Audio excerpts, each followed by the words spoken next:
السلام عليكم، ازيكم حبايبي؟ عاملين ايه؟ وصفتنا النهارده البليله باللبن. بجد الطريقه سهله وبسيطه جدا. شايفين الكميه الحلوه دي كده من ربع كيلو من البليله.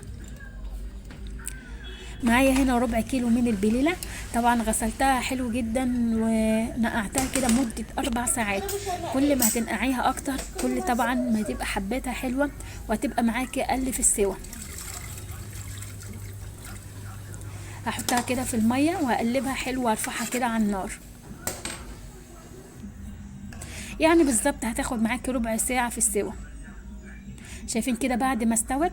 ما شاء الله الحبات بتاعتها حلو جدا. انا بحب اخلي مية البليلة اضيف عليها اللبن، عشان طبعا بيبقى فيها قيمة غذائية عالية وبتبقى فيها فوائد حلوة.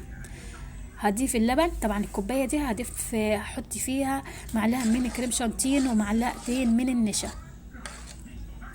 بعد كده ما قلبت كمية اللبن وضفت معاهم معلقة من كريم شانتين، هضيف معاهم طبعا نص كوباية سكر.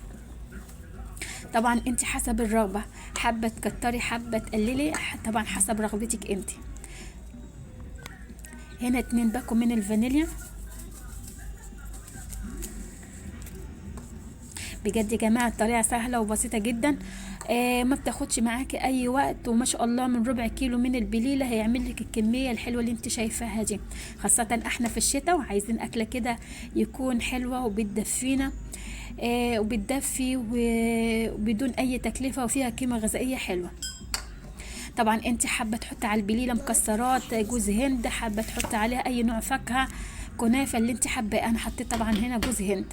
واللي عجب الفيديو لحد هنا ما تنسيش يعمل لايك واشتراك فضلا وليس امرا. ما تنسوش تشيروا الفيديو وتعمل لايكات كتير عشان يوصلكم كل جديد. شايفين قوامها حلو ازاي؟